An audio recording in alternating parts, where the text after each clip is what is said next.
Hello दोस्तों, आपके अपने चैनल गणेश कर्मा क्लासेस में आपका स्वागत है। आज हम इस वीडियो में जानेंगे कि राष्ट्रपति की शक्तियां क्या क्या है।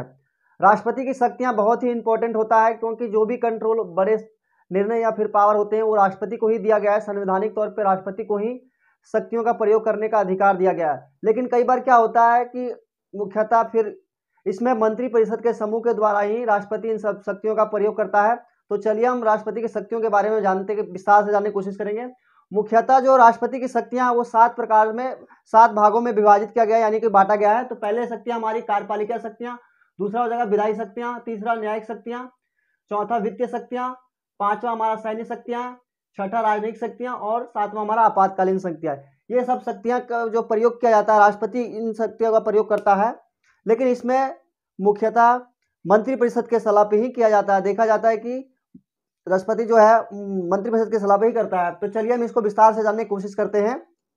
पहले जानेंगे हम कार्यपालिका शक्तियां क्या है, यानी कि राष्ट्रपति को कार्यपालिका की शक्तियों के अंतर्गत कौन कौन सी शक्तियां दी गई है, इसको हम जानने की कोशिश करेंगे। ये कार्यपालिका शक्तियां क्या क्या है, यानी कि राष्ट्रपति को कार्यपालिका शक्तियों के अंतर्गत क्या क्या चीजें शक्ति दी गई है, इनके बारे में हम जानने की कोशिश करेंगे। इन शक्तियों को अनुच्छेदों में बांटा गया, यानी कि अनुच्छेद के अंदर रखा गया है, तो इनको हम जानने की कोशिश करेंगे। जैसे अनुच्छेद 53 के अनुसार संघ की कार्यपालिका शक्तियां में निहित होगी, लेकिन इसका प्रयोग केंद्रीय मंत्रिमंडल द्वारा किया जाएगा। यानी कि राष्ट्रपति शक्तियां जो है वो संघ के यानी कि सेंट्रल गवर्नमेंट के अंदर होगा, उसमें जुड़ा हुआ होगा, और इसका प्रयोग जो है केंद्रीय मंत्रिमंडल द्वारा किया जाएगा। यानी कि जो भी निर्णय होंगे वो केंद्रीय मंत्रिमंडल द्वारा लिए जाएंगे। दूसरा हमारा है अनुच्छेद 77 में बताया गया है।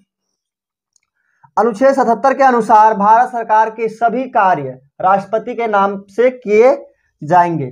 यानी कि जो भी कार्य होगा, यानी कि सेंट्रल गवर्नमेंट जो भी निर्णय लेगी, केंद्र सरकार जो भी निर्णय लेगी, वो राष्ट्रपति के नाम से ही किया जाएगा। ये प्रावधान जो हमारा अनुच्छेद 77 में बताया गया है। तथा सरकार के निर्णय उनके निर्णय माने जाएंगे। यानी कि सरकार जो निर्णय लेती, यानी कि केंद्र सेंट्रल गवर्नमेंट जो भी निर्णय लेगी वो राष्ट्रपति का निर्णय माना जाता है। ये हमारा अनुच्छेद 77 में बताया गया। दोबारा मैं बताता हूं आपको। अनुच्छेद 77 के अनुसार भारत सरकार के सभी कार्य राष्ट्रपति के नाम से किया जाएगा तथा सरकार के निर्णय उनके निर्णय माने जाएंगे। यानी कि सरकार जो भी निर्णय लेती है वो उनके निर्णय माने जाएंगे।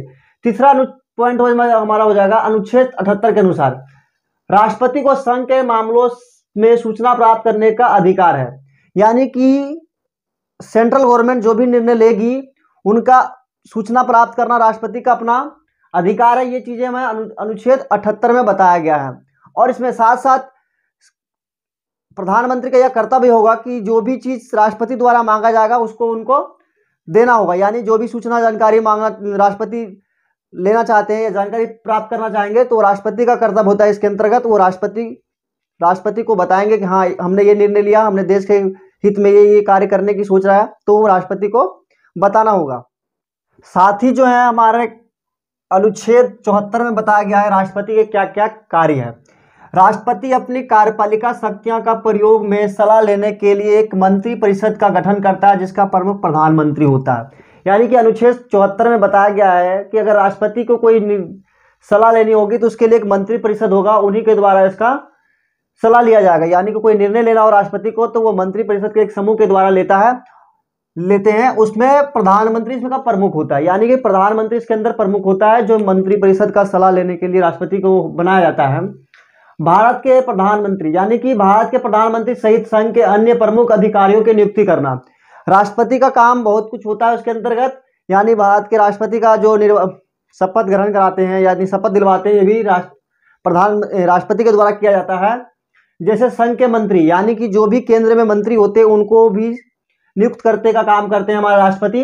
राज्यों के राज्यपाल, आप जानते हैं जैसे कि राज्य में राज्यपाल होता है, इनके नियुक्ति करने का काम जो हमारा राष्ट्रपति को होता है। उच्च न्यायालय, उच्चतम न्यायालय तथा उच्च न्यायालय के सर्वोच्च न्यायालयों के जजों और न्यायाधीशों की नियुक्ति, साथ में सर्वोच्च न्यायालय, उच्च न्यायालय के न्यायाधीशों और उनके जजों की जो नियुक्ति होती है वो राष्ट्रपति द्वारा किया जाता है। भारत के महान्यायवादी होते हैं, उनको भी राष्ट्रपति द्वारा इनको नियुक्त किया जाता है। भारत के नियंत्रक एवं महालेखा परीक्षक, यानी कि जो भी लेखा जोखा होता है हमारे इसके अंतर्गत, भारत के नियंत्रक एवं महालेखा परीक्षक जो होते हैं इनका भी सदस्यों और इनके प्रमुख का नियुक्ति राष्ट्रपति द्वारा किया जाता है। मुख्य निर्वाचन अधिकारी, जो हमारे चुनाव आयोग होते हैं, उनके सदस्यों और उनके अध्यक्ष की नियुक्ति भी हमारा राष्ट्रपति द्वारा किया जाता है। राष्ट्रीय अल्पसंख्यक आयोग के अध्यक्ष, यूपीएससी के सदस्य आदि, यानी कि जो हमारे आयोग होते हैं राष्ट्रीय स्तर पर, उनके सदस्यों और अध्यक्षों की नियुक्ति जो किया जाता है राष्ट्रपति के द्वारा किया जाता है। साथ में यूपीएससी के सदस्य और उसके प्रमुख, यानी कि यूपीएससी के जो सदस्य होते हैं और उनके जो प्रमुख होता है, इनका भी नियुक्ति हमारा राष्ट्रपति द्वारा किया जाता है।